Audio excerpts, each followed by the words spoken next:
نام عدالت است. 10 ساله هستم. اول فضای دوستانه نبود. من خاک بازی میکردم، قطع بچه ها جنگ میکردم. فضای دوستانه جور شده. باز مادر مرا آورد شامل کرد. من زیاد رفیق پیدا کردم، دوست پیدا کردم، قطع چون بازی میکردم.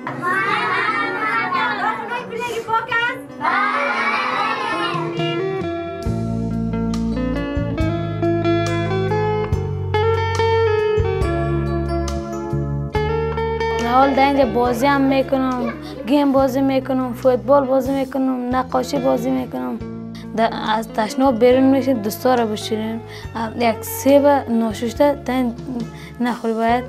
دما از درباره ماین گفته در جای خطرناک فوتبال نکنید، اونجا ماین است. صبحی باز قد خوارایمون بازی کنیم، باز مادرمون ما رو آماده میکن در فضای دوستانه بیاییم.